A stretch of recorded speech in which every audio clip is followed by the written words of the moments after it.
Halo, sahabat cerita sekalian. Apa kabar hari ini? Semoga kalian semua selalu dalam lindungannya.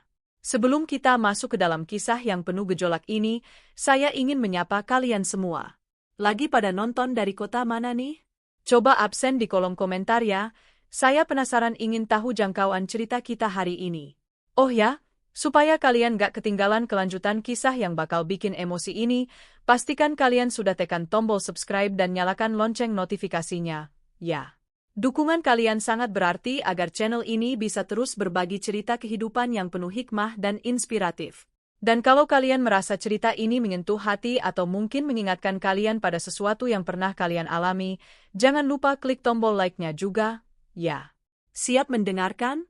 Bayangkan, di sebuah rumah yang seharusnya menjadi tempat paling aman, seorang istri justru diusir hanya karena tidak mampu memenuhi tuntutan renovasi senilai 700 juta rupiah. Bukan dibela oleh suami, ia justru ditinggalkan sendirian. Namun, siapa sangka? Di balik koper tuanya dan dompet yang terlihat kosong, wanita ini menyimpan sebuah rahasia besar yang justru akan membalikkan keadaan. Mereka mengira telah membuang sampah, padahal mereka baru saja membuang satu-satunya orang yang memegang kunci keselamatan hidup mereka. Mari kita selami kisah tentang harga diri, pengkhianatan, dan sebuah kebangkitan yang tak terduga. Selamat menyimak. Sore itu, langit di luar jendela tampak mendung, seakan ikut merasakan kegelapan yang sedang menyelimuti rumahku. Aku baru saja pulang dari kantor dengan kepala yang terasa berat, berharap bisa mendapatkan ketenangan di rumah sendiri. Namun, baru saja aku melangkah masuk, suara debuman keras dari meja ruang tamu menyambutku. Ibu mertuaku, Bu Ratna, berdiri dengan tangan berkacak pinggang, menatapku dengan sorot mata yang penuh kebencian. Di sampingnya, suamiku, Mas Aris, hanya bisa menunduk diam, memilin jemarinya tanpa berani menatapku sedikitpun. Dari mana saja kamu? Tidak tahu diri. Rumah ini sudah tidak layak huni, atapnya bocor, temboknya kusam. Saya butuh renovasi besar-besaran sekarang juga, teriaknya tanpa basa-basi. Aku menghela napas panjang, mencoba menahan emosi yang sudah menumpuk di ubun-ubun. Selama 2 tahun pernikahan, aku sudah cukup bersabar menghadapi tuntutan-tuntutannya yang tidak masuk akal. Bu, uang tabungan kita sedang dipakai untuk keperluan mendesak anak-anak sekolah dan cicilan yang lain. Kalau untuk renovasi besar, saya rasa kita harus menabung dulu, jawabku berusaha tenang. Namun, Bu Ratna justru tertawa sinis, sebuah tawa yang terdengar sangat meremehkan. Alasan, kamu itu pelitnya minta ampun. Dengar ya, saya tidak mau tahu. Siapkan biaya renovasi 700 juta bulan ini juga, atau pergi dari rumah ini sekarang. Saya sudah tidak sudi punya menantu yang tidak bisa diandalkan seperti kamu. Kalimat itu bagai petir di siang bolong. Dadaku sesak mendengar kata-kata yang keluar dari mulut wanita yang seharusnya aku anggap sebagai orang tua sendiri. Aku menatap Mas Aris, berharap pria yang telah berjanji menjagaku itu akan membela istrinya. Namun, yang kudapatkan hanyalah kekecewaan yang lebih dalam. Mas Aris mengangkat wajahnya, namun bukan untuk membelaku, melainkan untuk menegaskan ketidakberdayanya. Sudahlah, Dad, turuti saja kemauan ibu. Kalau kamu memang tidak punya uang, kamu bisa pinjam ke orang tua kamu atau cari kerja sampingan. Aku capek tiap hari dirongrong ibu karena kamu tidak bisa memanjakan beliau, ucapnya dingin. Saat itulah sesuatu dalam diriku patah. Rasa hormat yang selama ini kupelihara runtuh seketika. Aku menyadari bahwa selama ini aku hanyalah orang asing yang dijadikan sapi perah di rumah ini. Aku nggak sudi, teriakku, suaraku bergetar namun penuh ketegasan. Aku tidak membuang waktu. Tanpa menunggu kata-kata selanjutnya, aku melangkah menuju kamar, mengambil koper, dan mengosongkan semua isi rekening pribadiku yang memang sudah kupersiapkan untuk kondisi terburuk. Mas Aris masih berusaha menghalangiku, namun ia tidak berani menyentuhku saat melihat tatapan tajam yang belum pernah ia lihat sebelumnya. Namun, ada satu rahasia besar yang tidak mereka ketahui. Saat aku menyerahkan kunci rumah itu kembali ke meja, aku sengaja meninggalkan sebuah amplop coklat di atasnya. Amplop itu berisi surat peringatan dari bank yang sudah kusimpan rapat-rapat selama setahun terakhir. Selama ini, rumah mewah itu bukanlah milik mereka, melainkan aset yang sudah dalam status sitaan karena gagal bayar yang dilakukan Mas Aris di masa lalu. Aku yang diam-diam menyicilnya agar kami tidak terusir, dan mulai detik ini, aku berhenti menjadi pelindung bagi mereka. Mereka baru saja mengusir satu-satunya orang yang memegang kunci agar mereka tidak menjadi gelandangan. Malam itu, aku pergi dengan kepala tegak, sementara mereka masih sibuk menghitung biaya renovasi untuk rumah yang sebenarnya sudah bukan milik mereka lagi. Malam itu, dinginnya udara seolah menusuk hingga ke tulang, namun rasa dingin di hatiku jauh lebih membekukan. Aku berdiri di depan gerbang rumah yang selama 2 tahun ini kupanggil rumah, namun kini terasa seperti penjara yang baru saja kubebaskan diri darinya. Di tanganku hanya ada satu koper berisi pakaian dan tas kecil berisi dokumen-dokumen penting. Hanya itu, tanpa ada Mas Aris yang mengejar, tanpa ada permintaan maaf dari ibu mertua. Mereka benar-benar membiarkanku pergi begitu saja, seolah aku hanyalah debu yang harus dibersihkan dari perabotan mewah mereka. Aku berjalan menyusuri trotoar yang sepi, menjauh dari ingatan-ingatan pahit yang baru saja terjadi. Dalam benakku, bayangan wajah Mas Aris saat mengusirku terus berputar. Bagaimana bisa pria yang dulu berjanji akan memuliakanku, kini justru menganggapku sebagai beban? Aku tersenyum kecut. Ternyata, selama ini aku tertidur dalam mimpi yang salah. Aku mencintai bayanganku sendiri tentang siapa sebenarnya suamiku, bukan melihat sosok aslinya yang egois dan pengecut. Setibanya di sebuah indekos murah yang terletak jauh dari pusat kota, aku menjatuhkan koperku. Kamar ini kecil, pengap, dan jauh dari kata nyaman jika dibandingkan dengan kamar utama yang kutinggalkan. Namun, ada satu hal yang terasa berbeda di sini, ketenangan. Tidak ada lagi suara teriakan ibu mertua yang menuntut ini itu, tidak ada lagi suasana tegang setiap kali aku melangkah ke dapur, dan yang paling penting, tidak ada lagi rasa was-was setiap kali aku memegang dompetku. Saat kubuka isi tas kecilku, aku menghitung jumlah tabungan yang kubawa. Jumlahnya tidak terlalu besar, cukup untuk bertahan hidup beberapa bulan jika aku berhemat. Namun, aku tidak berniat menghabiskannya untuk sekadar makan. Aku sadar, masa depanku tidak boleh hancur hanya karena pria yang salah. Disinilah plot twist sesungguhnya dimulai. Orang-orang mengira aku hanyalah seorang menantu yang hidup dari gaji suami dan tunduk pada perintah mertua. Mereka tidak tahu bahwa selama ini, setiap kali ibu mertua menuntut uang, renovasi, atau kebutuhan mendadak, aku sebenarnya sedang melakukan investasi cerdas di balik layar. Aku mengeluarkan sebuah buku catatan kecil dari saku jaket. Di sana tertulis daftar aset-aset digital dan beberapa modal usaha kecil yang selama ini kubangun atas nama pribadiku, yang bahkan tidak pernah diketahui oleh Mas Aris. Selama ini, aku sengaja menutupi keberhasilan bisnis sampinganku agar tidak menjadi sasaran empuk kerakusan ibu mertua.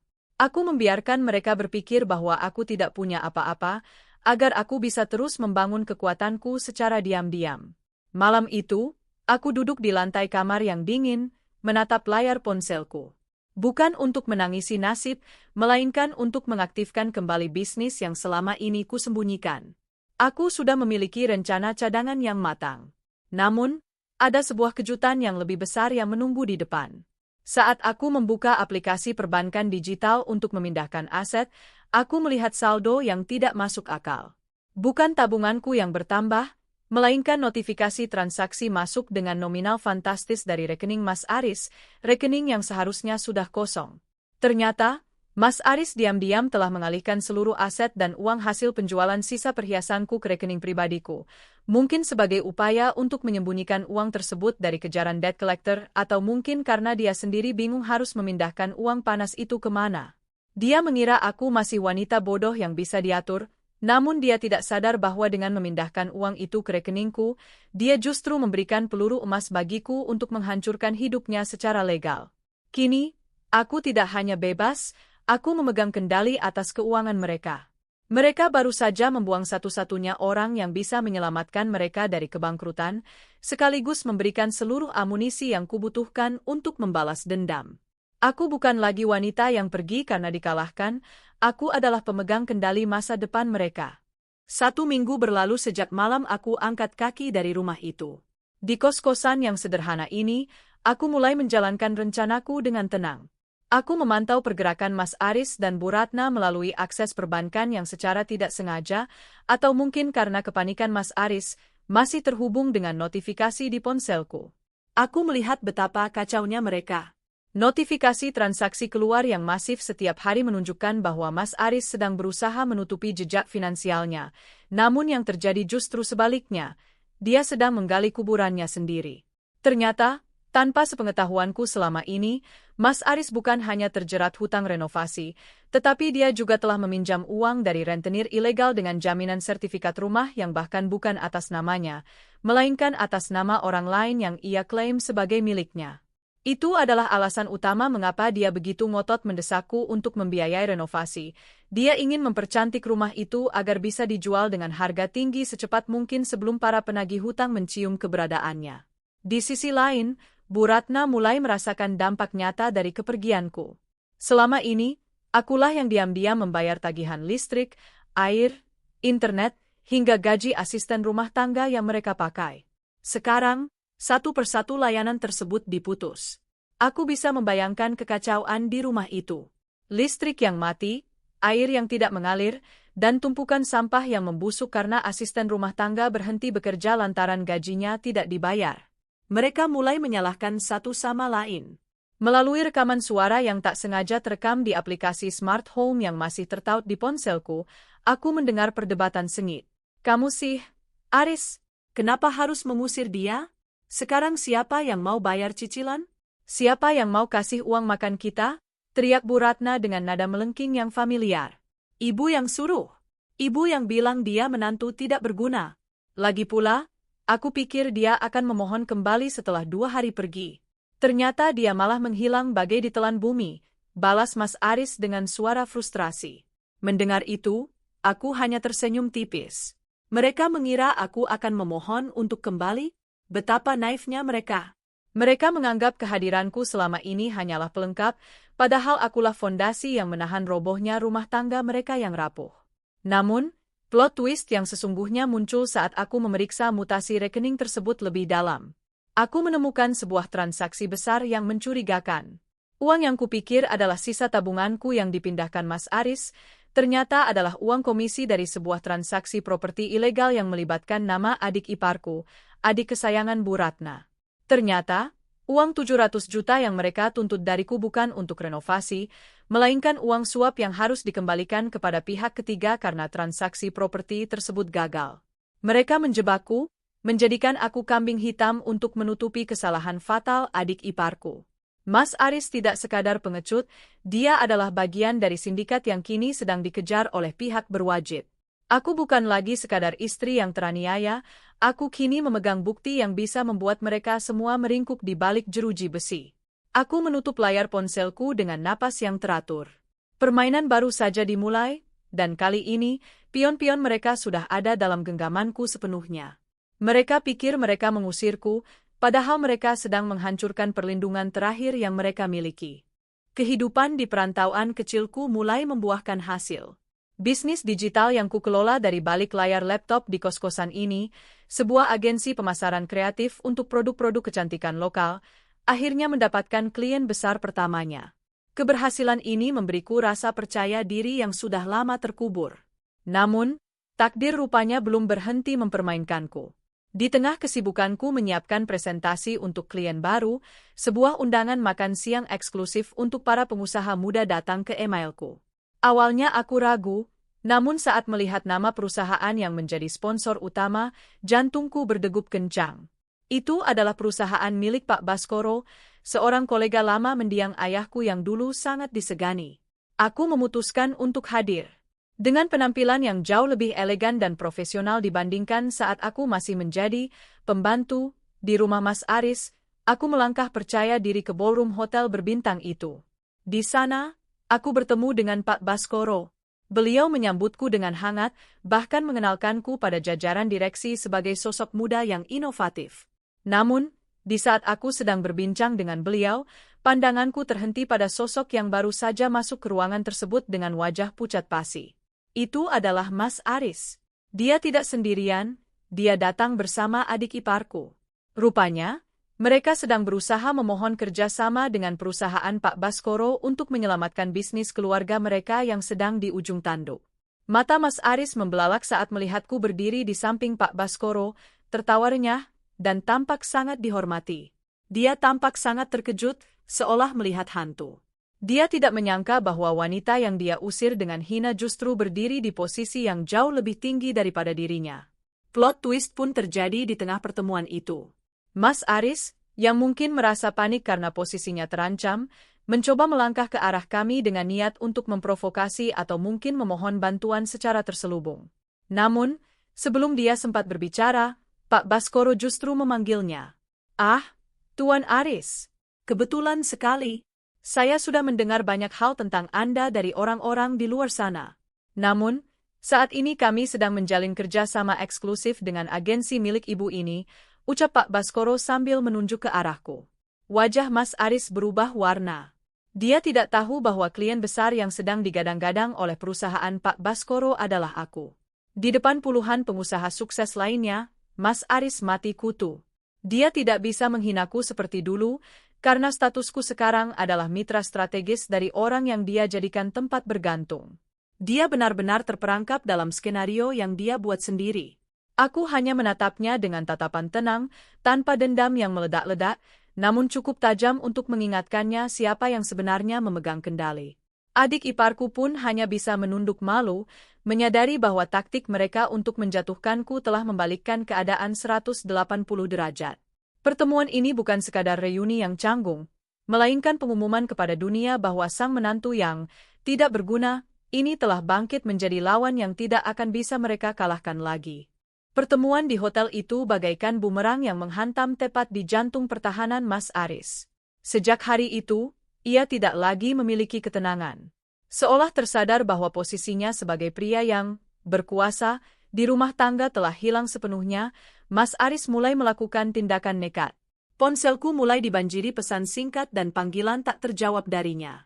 Awalnya, nada bicaranya penuh dengan ancaman, menuntut agar aku tidak memengaruhi keputusan bisnis Pak Baskoro. Namun, seiring berjalannya waktu, ketika kenyataan pahit bahwa rumah mereka akan disita ban kian mendesak, nadanya berubah menjadi memelas.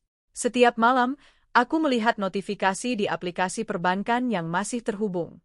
Mas Aris mencoba memindahkan sisa aset yang masih bisa diselamatkan, namun setiap usahanya selalu gagal karena sistem keamanan perbankan yang kubangun di atas rekening tersebut, yang secara hukum kini memiliki hak akses utama di bawah pengawasan notaris pribadiku, telah mengunci setiap gerak-geriknya. Dia terperangkap dalam jaring yang dia tenun sendiri. Di tengah keputusasaan itu, sebuah plot twist yang lebih kelam terungkap. Suatu sore, seorang pria tak dikenal menemuiku di kantor. Dia adalah salah satu penagih hutang dari pihak ketiga yang selama ini mengejar-ngejar Mas Aris. Pria itu datang bukan untuk mengancam, melainkan untuk memberikan informasi yang selama ini kucari.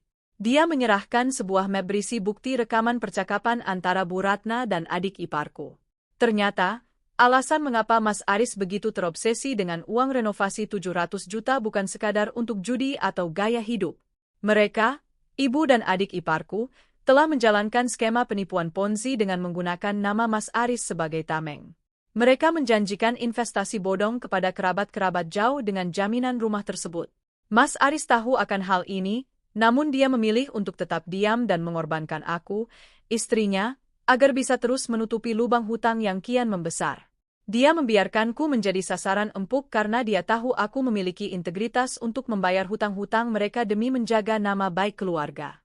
Seketika, rasa iba yang sempat muncul di sudut hatiku menguap sepenuhnya.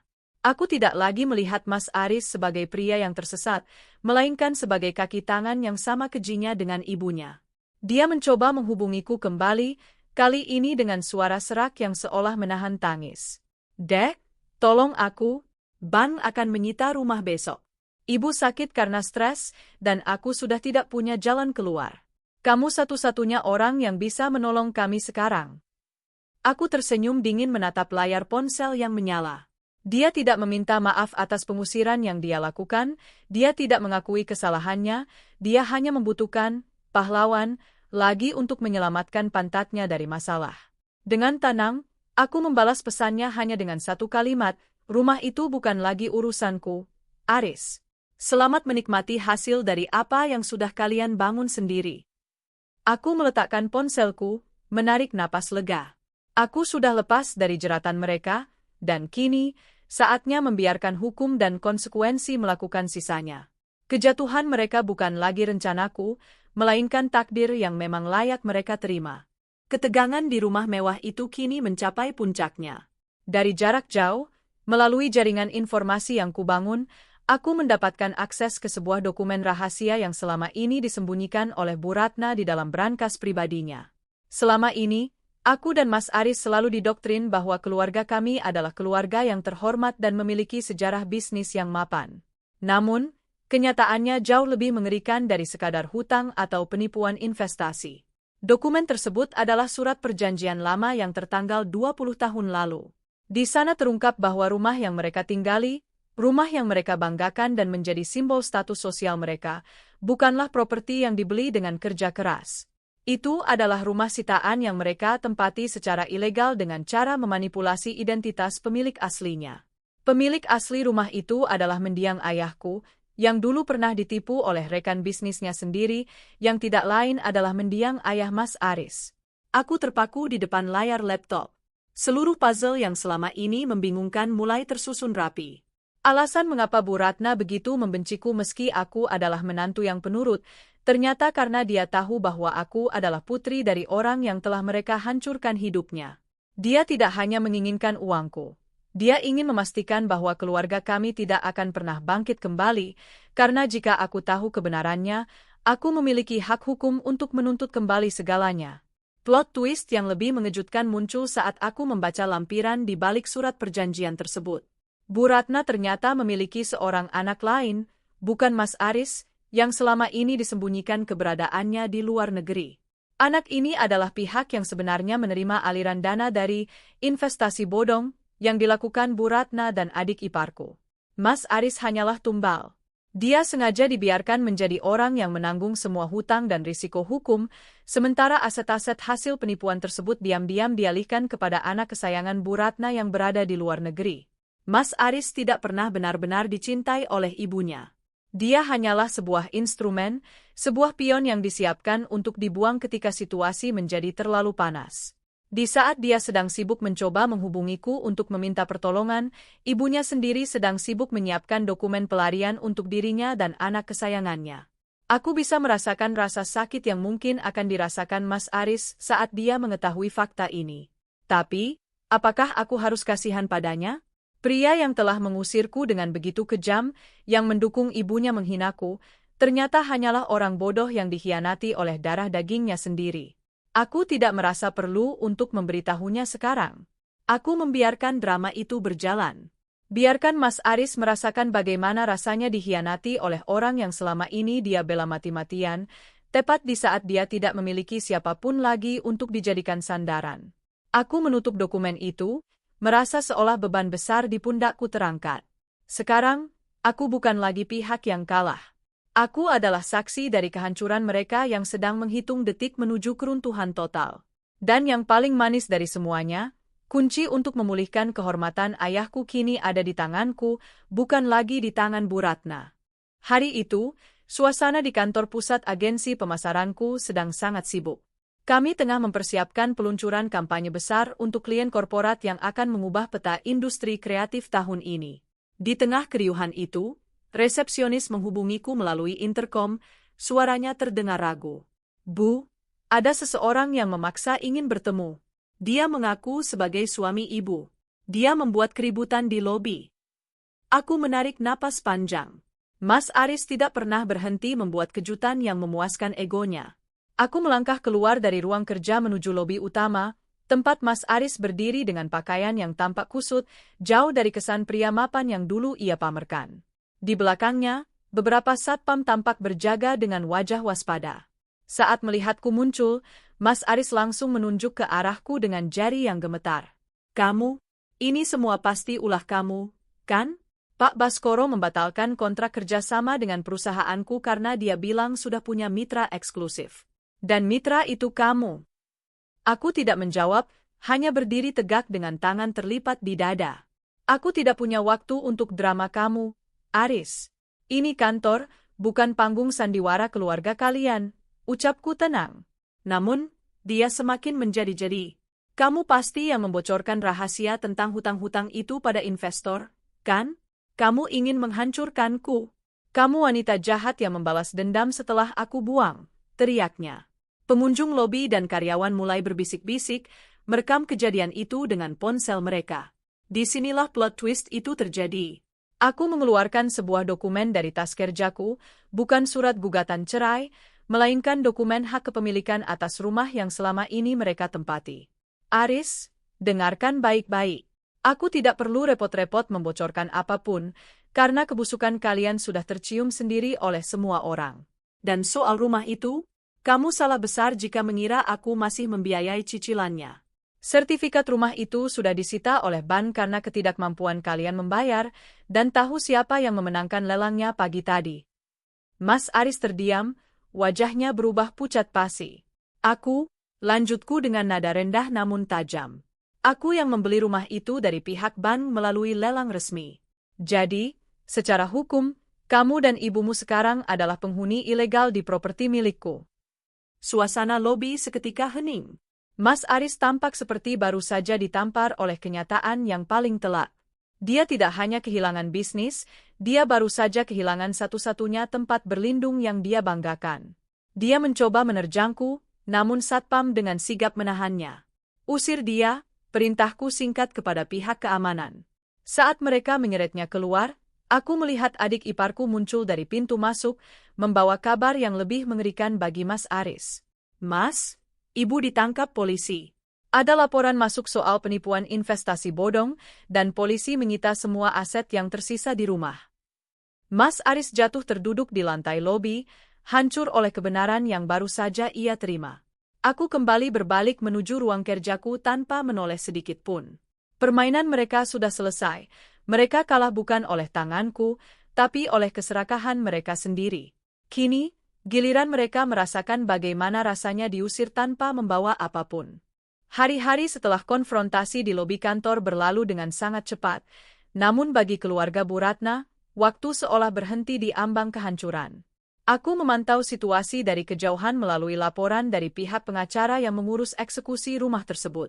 Sesuai prosedur, surat pengosongan rumah telah dilayangkan. Aku sengaja tidak datang sendiri. Aku ingin mereka merasakan sendiri bagaimana rasanya menghadapi konsekuensi tanpa harus melihat wajahku yang mungkin mereka benci. Rumah yang dulu mereka agungkan, yang temboknya mereka tuntut untuk direnovasi seharga 700 juta, kini berubah menjadi tempat yang mencekam. Bu Ratna, yang dulunya selalu tampil dengan perhiasan emas berlebihan, kini harus menghadapi kenyataan bahwa polisi telah menyita seluruh aset bernilai di rumah tersebut sebagai barang bukti penipuan. Aku mendapatkan informasi bahwa Bu Ratna sempat mencoba melakukan sandiwara terakhir. Ia pura-pura pingsan dan histeris saat petugas datang untuk melakukan pendataan aset, berharap bisa menarik simpati tetangga. Namun, tetangga sekitar yang selama ini sering mendengar ocehan kasarnya justru hanya menonton dengan tatapan dingin. Tidak ada lagi yang peduli. Sementara itu, Mas Aris benar-benar kehilangan akal sehatnya. Ia tidak lagi berusaha membela ibunya. Di saat-saat terakhir sebelum batas waktu pengosongan, Mas Aris justru ditemukan sedang berusaha melarikan diri lewat pintu belakang, membawa satu koper kecil berisi barang-barang yang tersisa. Namun, dia tidak bisa pergi jauh.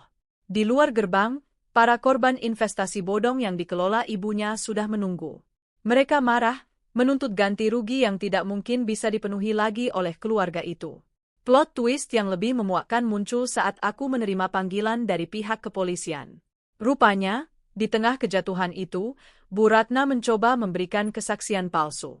Dia mencoba menimpakan seluruh tanggung jawab pidana atas penipuan investasi tersebut sepenuhnya kepada Mas Aris, mengklaim bahwa anaknya itulah yang menjadi otak intelektualnya. Dia rela mengorbankan anak kesayangannya sendiri untuk menyelamatkan dirinya dari ancaman hukuman penjara yang lebih berat.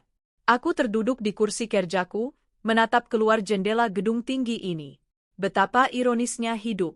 Pria yang dulu begitu memuja ibunya, yang rela mengusir istrinya demi memuaskan ambisi ibunya, kini justru dijadikan kambing hitam oleh wanita yang dia cintai lebih dari apapun.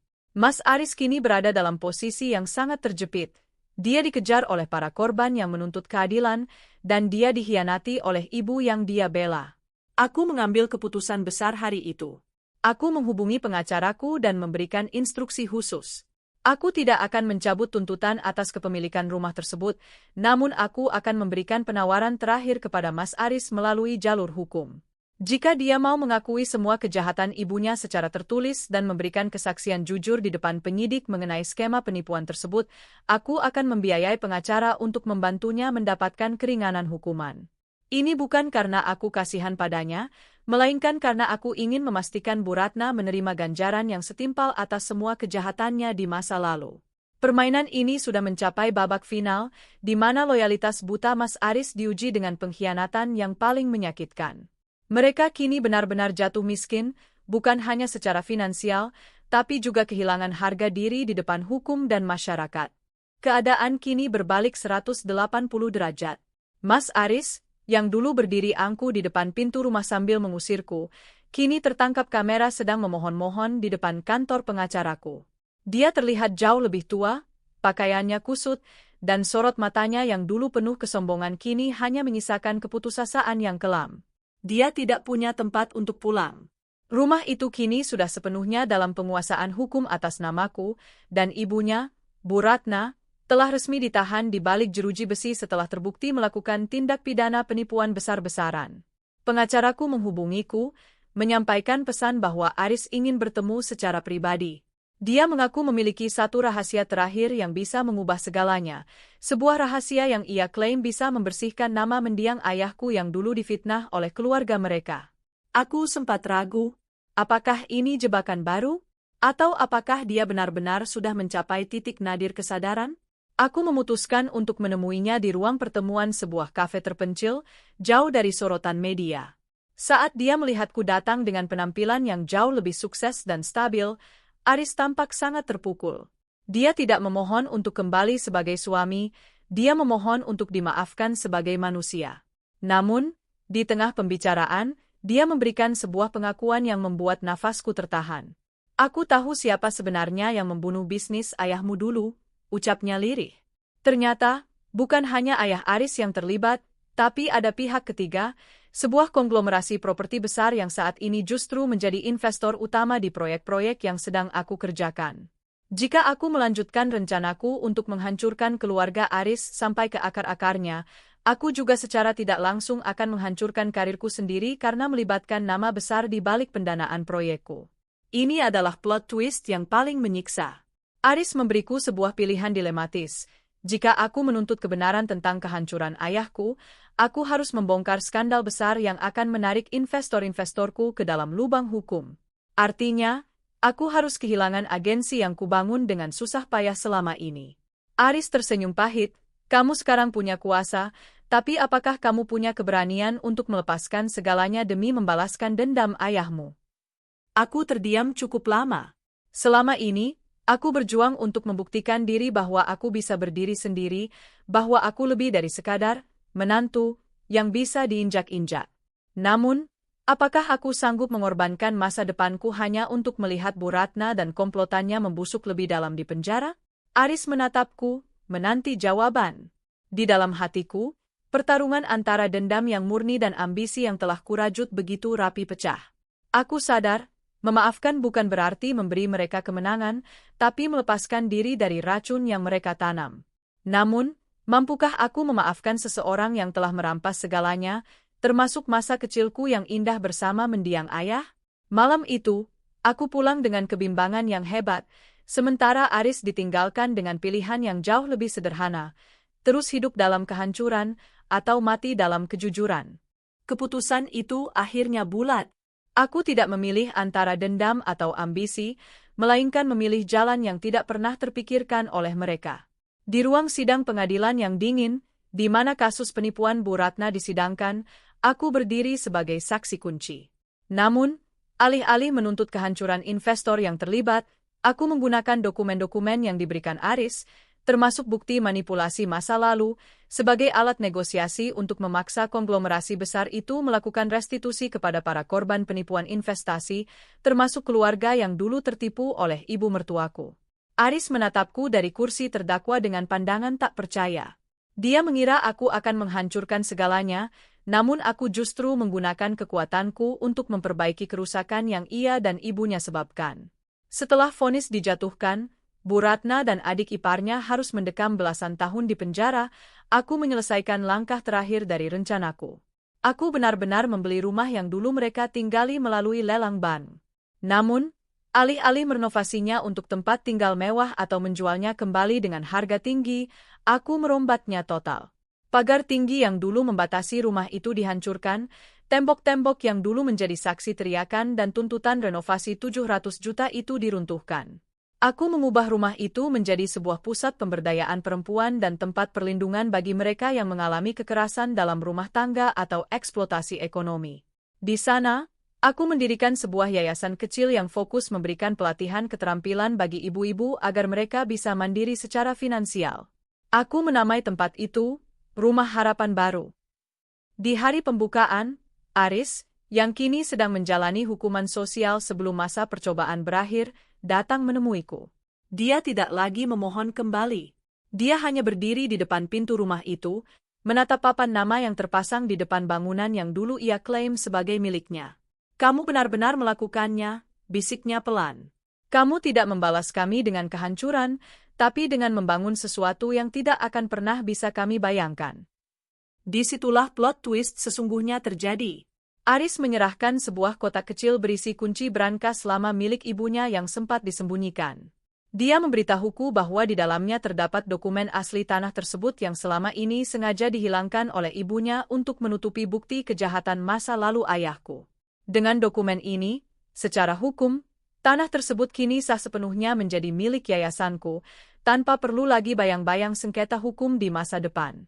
Aku menyadari bahwa kemenangan terbesarku bukanlah saat aku berhasil mengalahkan mereka di kantor atau di pengadilan, melainkan saat aku berhasil melepaskan diri dari racun yang mereka tanam. Rumah yang dulu menjadi simbol keserakahan dan penderitaanku, kini telah berubah menjadi sumber keberkahan bagi orang banyak. Aku tidak perlu lagi menoleh ke belakang. Mas Aris pergi meninggalkan tempat itu dengan sisa rasa sesal yang akan ia bawa seumur hidupnya, sementara aku melangkah masuk ke dalam rumah itu bukan sebagai menantu yang tertindas, melainkan sebagai pemilik yang membawa perubahan. Akhirnya, aku benar-benar bebas. Bukan hanya bebas dari mereka, tapi juga bebas dari diriku yang dulu selalu merasa kurang dan harus membuktikan diri kepada orang yang salah. Cerita ini bukan tentang bagaimana aku menghancurkan mereka, tapi tentang bagaimana aku membangun kembali diriku di atas reruntuhan yang mereka tinggalkan. Sahabat, itulah akhir dari perjalanan hidup yang penuh dengan pelajaran berharga. Dari kisah ini, kita belajar bahwa harga diri kita tidak ditentukan oleh seberapa besar kita mengabdi pada mereka yang tidak menghargai kita, melainkan oleh keberanian kita untuk berdiri tegak dan jujur pada prinsip diri sendiri. Terkadang, kehilangan sesuatu yang kita anggap berharga adalah cara Tuhan untuk menyelamatkan kita dari sesuatu yang jauh lebih merusak. Jangan pernah takut untuk memulai lagi dari nol, karena di tangan orang yang tepat dan dengan niat yang baik, masa depan akan selalu punya kejutan yang indah. Teruslah menjadi sosok yang kuat, yang mampu memaafkan tanpa harus membiarkan diri kita terus disakiti. Terima kasih banyak sudah menemani saya menyimak kisah ini sampai selesai. Jangan lupa bagikan pendapat kalian di kolom komentar ya. Apa yang akan kalian lakukan jika berada di posisi tokoh utama kita tadi? Saya sangat ingin membacanya. Jangan lupa untuk terus mendukung channel ini dengan menekan tombol like, subscribe, dan bagikan video ini kepada orang-orang terkasih agar kita bisa terus berbagi cerita kehidupan yang bermakna. Sampai jumpa di kisah-kisah penuh hikmah lainnya. Saya pamit, dan mari kita kembali bercerita.